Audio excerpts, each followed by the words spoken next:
তো চলে এসেছি নতুন topic, congestive heart ফেলোর, CHF. Common একটা ডিজিজ। যে কনজেস্টিভ হার্ট ফেলোর কী প্রত্যেকেরই জানা দরকার। এটা একটু লং ভিডিও, অবশ্যই ভিডিওটি ভালো লাগলে লাইক করবেন, কমেন্ট করবেন এবং শেয়ার করে দেবেন। খুব ইম্পর্টেন্ট টপিক, মন দিয়ে শুনবেন। হ্যাঁ, কনিক এটা একটা কনিক মেডিকেল কন্ডিশন যা লাইফ থ্রেটিং। ঠিক আছে, যেটা কি হয়, হার্টের মাসেলটা ঠিকঠাক পরিমাণে তার ব্লাড, অক্সিজেন, নিউট্রিয়েন্ট ঠিকঠাক সাফিসিয়েন্সি করতে পারে না। ঠিক আছে, যার এফিসিয়েন্সি রয়ে যাবে।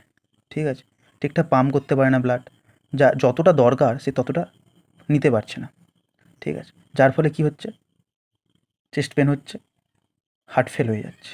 ঠিক আছে, কজেস কী হচ্ছে, ইসচেমিক কার্ডিওমায়োপ্যাথি হচ্ছে, সিভিয়ার অ্যানিমিয়া থাকলে, wet beriberi vitamin B one thiamine, hypertensive crisis, যার কী হয় systolic BP 220, diastolic 130, urgency, elevated BP, ভালভুলেশনে গিয়েছে মিট্রাল ডিকার্টিরেশন, কোভিড-19 ইনফেক্ট ইন্ডোকার্ডিটিস মিনস হচ্ছে ইনার লেয়ার অফ দ্য হার্টে ইনফ্লামেশন হয়ে যায়। ঠিক আছে, ইনার লেয়ার অফ দ্য হার্টে ইনফ্লামেশন। আর মেডিকেশনের ফলেও কনজেস্টিভ হার্ট ফেলোর দেখা যায়। মোস্ট কমন রাইট ভেন্ট্রিকুলার ফেলোর এবং লেফট ভেন্ট্রিকুলার ফেলোরের কারণ হচ্ছে কনজেস্টিভ পালমোনারি এডেমা, লাংসে জল জমে যাওয়া। দেখুন, লেফট ভেন্ট্রিকুলার ফেলোর আর রাইট ভেন্ট্রিকুলার ফেলোরের পার্থক্য কী? দুটোই হচ্ছে ট্রাকিকার্ডিয়া হবে। এ হচ্ছে প্রথমে পড়ে নেবো লেফট ভেন্ট্রিকুলার ফেলোর, যা কি হচ্ছে লাং এডেমা। দেখুন এখানে কী কী সিমটম দেখা যায়।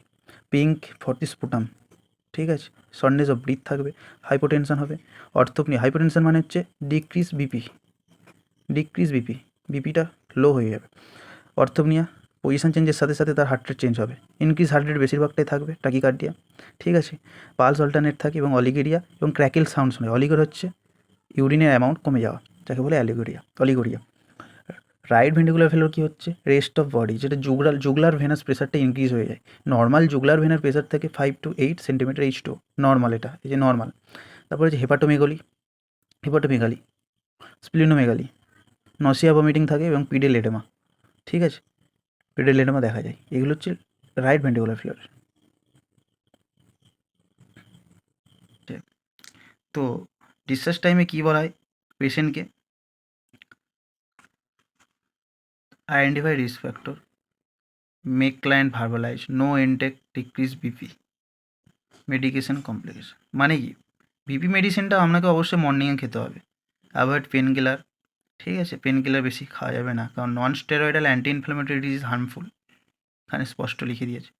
অ্যাভয়েড এক্সারসাইজ, টি, কফি, ঠিক হলো, রেড বুল, এগুলো হার্ট রেট আপনার ইনক্রিজ করতে পারে, সেই জন্য এগুলো অ্যাভয়েড করতে হবে। লো স্যাল্ট, কোলেস্টেরল, ঠিক আছে, তেল জাতীয় খাবারও কম খেতে হবে। Thiazide, potassium decrease, muscle cramp হতে পারে। রেস্ট্রিক্ট ফ্লুইড ইনটেক, ঠিক আছে, কেননা কার্ডিওমেগালি হওয়ার চান্স থাকতে পারে। ঠিক আছে, বা হেপাটোমেগালি। 1.5 মানে 1 থেকে 1.5 লিটার পার ডে খেতে হবে। অ্যাভয়েড স্টেয়ার্স, সিঁড়ি চড়া যাবে না বেশি। ঠিক আছে, আর প্রতিদিন রেকর্ড করবেন আপনার ওয়েটটা কত আছে, কোনো এডেমা হচ্ছে কিনা, সোয়েলিং হচ্ছে কিনা, ওয়েট গেন হচ্ছে কিনা, শর্টনেস অফ ব্রিথ হচ্ছে কিনা, এমনকি চেস্ট টাইটনেস লাগছে কিনা বা হেভিনেস। ঠিক আছে, অবশ্যই এটি ফলো করবেন।